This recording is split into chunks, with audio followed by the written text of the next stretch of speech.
Bapak Ibu yang terkasih dalam Tuhan Yesus, mari kita mengucap syukur untuk pagi hari ini. Bapak Ibu dan saya boleh datang kepada Tuhan dalam hadirat-Nya.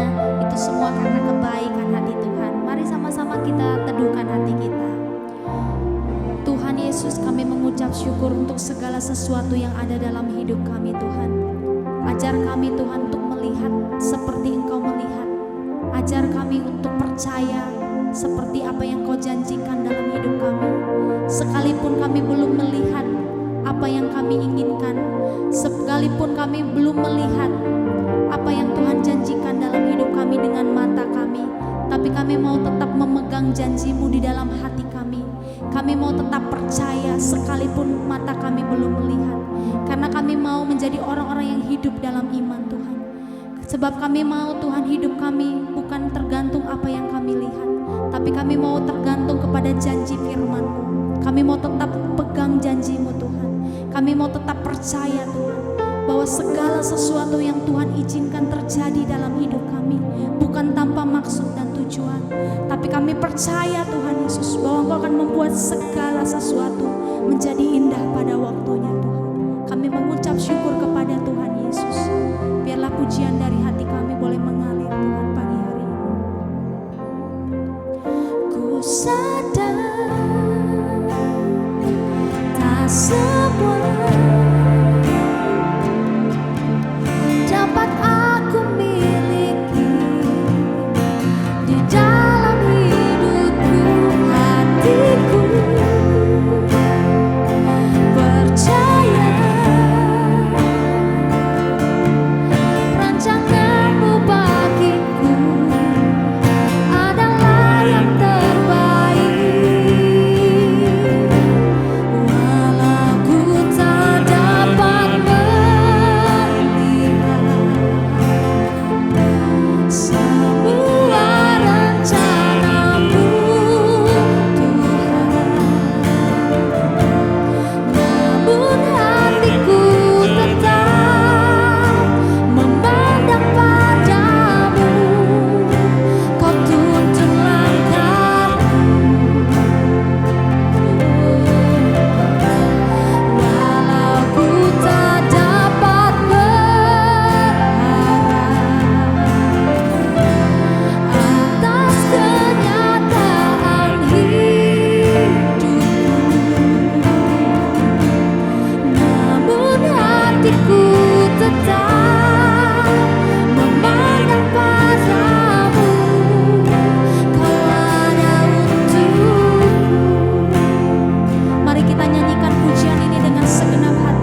terjadi atas keluarga kita, atas pekerjaan kita, atas masa depan kita, atas kesehatan kita.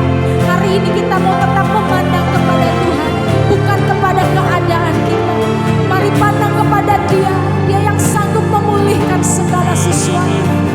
Kami percaya Tuhan, Kau yang sanggup. Kau sanggup memulihkan segala.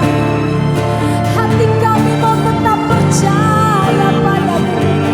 Kau Allah yang setia, kami punya Allah yang setia.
Markus pasal 9. Katanya lagi kepada mereka, "Aku berkata kepadamu, sesungguhnya di antara orang yang hadir di sini, ada yang tidak akan mati, sebelum mereka melihat bahwa kerajaan Allah telah datang dengan kuasa." Yesus dimuliakan di atas gunung. 6 hari kemudian Yesus membawa Petrus, Yakobus dan Yohanes, dan bersama-sama dengan mereka, Ia naik ke sebuah gunung yang tinggi. Di situ mereka sendirian saja. Lalu Yesus berubah rupa di depan mata mereka, dan pakaiannya sangat putih berkilat-kilat. Tidak ada seorang pun di dunia ini yang dapat mengelantang pakaian seperti itu. Maka nampaklah kepada mereka Elia bersama dengan Musa. Keduanya sedang berbicara dengan Yesus. Kata Petrus kepada Yesus, "Rabi, betapa bahagianya kami berada di tempat ini. Baiklah kami dirikan 3 kemah, 1 untuk engkau, 1 untuk Musa, dan 1 untuk Elia." Ia berkata demikian sebab tidak tahu apa yang harus dikatakannya, karena mereka sangat ketakutan. Maka datanglah awan menaungi mereka, dan dari dalam awan itu terdengar suara, "Inilah anak yang kukasihi, dengarkanlah dia." Dan sekonyong-konyong waktu mereka memandang sekeliling mereka, mereka tidak melihat seorang pun lagi bersama mereka, kecuali Yesus seorang diri. Pada waktu mereka turun dari gunung itu, Yesus berpesan kepada mereka, supaya mereka jangan menceritakan kepada seorang pun apa yang telah mereka lihat itu, sebelum Anak Manusia bangkit dari antara orang mati. Mereka memegang pesan tadi, sambil mempersoalkan di antara mereka, apa yang dimaksud dengan bangkit dari antara orang mati. Lalu mereka bertanya kepadanya, "Mengapa ahli-ahli Taurat berkata bahwa Elia harus datang dahulu?" Jawab Yesus, "Memang Elia akan datang dahulu dan memulihkan segala sesuatu. Hanya bagaimanakah dengan yang ada tertulis mengenai Anak Manusia, bahwa ia akan banyak menderita dan akan dihinakan? Tetapi aku berkata kepadamu, memang Elia sudah datang, dan orang memperlakukan dia menurut kehendak mereka, sesuai dengan yang ada tertulis tentang dia." Yesus mengusir roh dari seorang anak yang bisu. Ketika Yesus, Petrus, Yakobus, dan Yohanes kembali pada murid-murid lain, mereka melihat orang banyak mengerumuni murid-murid itu, dan beberapa ahli Taurat sedang mempersoalkan sesuatu dengan mereka. Pada waktu orang banyak itu melihat Yesus, tercenganglah mereka semua dan bergegas menyambut dia. Lalu Yesus bertanya kepada mereka, "Apa yang kamu persoalkan dengan mereka?" Kata seorang dari orang banyak itu, "Guru, anakku ini kubawa kepadamu, karena ia kerasukan roh yang membisukan dia. Dan setiap kali roh itu menyerang dia, roh itu membantingnya ke tanah. Lalu mulutnya berbusa, giginya bekertakan, dan tubuhnya menjadi kejang. Aku sudah meminta kepada murid-muridmu, supaya mereka mengusir roh itu, tetapi mereka tidak dapat." Maka kata Yesus kepada mereka, "Hai kamu angkatan yang tidak percaya, berapa lama lagi aku harus tinggal di antara kamu? Berapa lama lagi aku harus sabar terhadap kamu? Bawalah anak itu kemari." Lalu mereka membawanya kepadanya. Waktu roh itu melihat Yesus, anak itu segera digoncang-goncangkannya, dan anak itu terpelanting ke tanah, dan terguling-guling, sedang mulutnya berbusa. Lalu Yesus bertanya kepada ayah anak itu, "Sudah berapa lama ia mengalami ini?" Jawabnya, "Sejak masa kecilnya, dan seringkali roh itu menyeretnya ke dalam api, ataupun ke dalam air untuk membinasakannya. Sebab itu jika engkau dapat berbuat sesuatu, tolonglah kami dan kasihanilah kami." Jawab Yesus, "Katamu, jika engkau dapat, tidak ada yang mustahil bagi orang yang percaya." Segera ayah itu berteriak, "Aku percaya, tolonglah aku yang tidak percaya ini." Ketika Yesus melihat orang banyak makin datang berkerumun, ia menegur roh jahat itu dengan keras, katanya, "Hai, kau roh yang menyebabkan orang menjadi bisu dan tuli, aku memerintahkan engkau, keluarlah daripada anak ini, dan jangan memasukinya lagi." Lalu keluarlah roh itu sambil berteriak dan menggoncang-goncangkan anak itu dengan hebatnya. Anak itu kelihatannya seperti orang mati, sehingga banyak orang yang berkata, "Ia sudah mati." Tetapi Yesus memegang tangan anak itu dan membangunkannya. Lalu ia bangkit sendiri. Ketika Yesus sudah di rumah dan murid-muridnya sendirian dengan dia, bertanyalah mereka, "Mengapa kami tidak dapat mengusir roh itu?" Jawabnya kepada mereka, "Jenis ini tidak dapat diusir kecuali dengan berdoa." Pemberitahuan kedua tentang penderitaan Yesus. Yesus dan murid-muridnya berangkat dari situ dan melewati Galilea, dan Yesus tidak mau hal itu diketahui orang, sebab ia sedang mengajar murid-muridnya. Ia berkata kepada mereka, Anak manusia akan diserahkan ke dalam tangan manusia, dan mereka akan membunuh dia, dan 3 hari sesudah ia dibunuh, ia akan bangkit. Mereka tidak mengerti perkataan itu, namun segan menanyakannya kepadanya.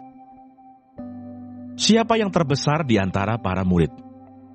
Kemudian tibalah Yesus dan murid-muridnya di Kapernaum. Ketika Yesus sudah di rumah, ia bertanya kepada murid-muridnya, "Apa yang kamu perbincangkan tadi di tengah jalan?" Tetapi mereka diam, sebab di tengah jalan tadi, mereka mempertengkarkan siapa yang terbesar di antara mereka. Lalu Yesus duduk dan memanggil ke-12 murid itu. Katanya kepada mereka, "Jika seseorang ingin menjadi yang terdahulu, hendaklah ia menjadi yang terakhir dari semuanya, dan pelayan dari semuanya." Maka Yesus mengambil seorang anak kecil dan menempatkannya di tengah-tengah mereka. Kemudian ia memeluk anak itu dan berkata kepada mereka, "Barang siapa menyambut seorang anak seperti ini dalam nama-Aku, ia menyambut Aku. Dan barang siapa menyambut Aku, bukan Aku yang disambutnya, tetapi Dia yang mengutus Aku." Seorang yang bukan murid Yesus mengusir setan. Kata Yohanes kepada Yesus, "Guru, kami lihat seorang yang bukan pengikut kita mengusir setan demi nama-Mu. Lalu kami cegah orang itu karena ia bukan pengikut kita." Tetapi kata Yesus, "Jangan kamu cegah dia, sebab tidak seorang pun yang telah mengadakan mukjizat demi nama-Ku dapat seketika itu juga mengumpat Aku. Barang siapa tidak melawan kita, ia ada di pihak kita. Aku berkata kepadamu, sesungguhnya barang siapa memberi kamu minum secangkir air, oleh karena kamu adalah pengikut Kristus, ia tidak akan kehilangan upahnya. Siapa yang menyesatkan orang tentang garam? Barang siapa menyesatkan salah satu dari anak-anak kecil yang percaya ini, lebih baik baginya jika sebuah batu kilangan diikatkan pada lehernya, lalu ia dibuang ke dalam laut. Dan jika tanganmu menyesatkan engkau, penggalah, karena lebih baik engkau masuk ke dalam hidup dengan tangan kudung, daripada dengan utuh kedua tanganmu dibuang ke dalam neraka, ke dalam api yang tak terpadamkan. Di tempat itu ulatnya tidak akan mati, dan apinya tidak akan padam. Dan jika kakimu menyesatkan engkau, penggalah, karena lebih baik engkau masuk ke dalam hidup dengan timpang, daripada dengan utuh kedua kakimu dicampakkan ke dalam neraka. Di tempat itu ulatnya tidak akan mati, dan apinya tidak akan padam. Dan jika matamu menyesatkan engkau, cungkilah, karena lebih baik engkau masuk ke dalam kerajaan Allah dengan bermata satu, daripada dengan bermata dua dicampakkan ke dalam neraka, di mana ulat-ulat bangkai tidak mati, dan api tidak padam. Karena setiap orang akan digarami dengan api. Garam memang baik, tetapi jika garam menjadi hambar, dengan apakah kamu mengasinkannya? Hendaklah kamu selalu mempunyai garam dalam dirimu, dan selalu hidup berdamai yang seorang. Tuhan Yesus, terima kasih untuk pagi hari ini. Terima kasih untuk berkat yang boleh kami terima dari malam sampai dengan pada pagi hari ini. Tuhan, kami mau berdoa untuk setiap hamba-hamba Tuhan dimanapun mereka berada. Kiranya Engkau memberkati pelayanan mereka, jadikan mereka berkat dimanapun mereka ditempatkan. Kami juga berdoa untuk bangsa dan negara kami Indonesia. Kami berdoa untuk setiap kesejahteraan dan apapun yang menjadi masalah di bangsa dan negara ini. Kami percaya bahwa Engkau turut campur tangan dalam setiap masalah yang ada di bangsa ini. Berkati setiap pemimpin yang ada. Kami percaya bahwa mereka adalah orang-orang yang Tuhan pilih. Kami juga berdoa untuk setiap anak-anak-Mu yang sedang mengalami sakit penyakit. Kami berdoa kiranya Engkau Tuhan memberikan kesembuhan yang luar biasa. Biarlah mereka boleh menjadi kesaksian dalam kehidupan mereka bahwa Engkau turut bekerja dalam setiap hidup mereka. Terima kasih Tuhan. Bapa kami yang di sorga, dikuduskanlah nama-Mu, datanglah kerajaan-Mu, jadilah kehendak-Mu di bumi seperti di surga. Berikanlah kami pada hari ini makanan kami yang secukupnya, dan ampunilah kami akan kesalahan kami, seperti kami juga mengampuni orang yang bersalah kepada kami. Dan janganlah membawa kami ke dalam pencobaan, tetapi lepaskanlah kami daripada yang jahat. Karena Engkaulah yang mempunyai kerajaan dan kuasa dan kemuliaan sampai selama-lamanya. Amin.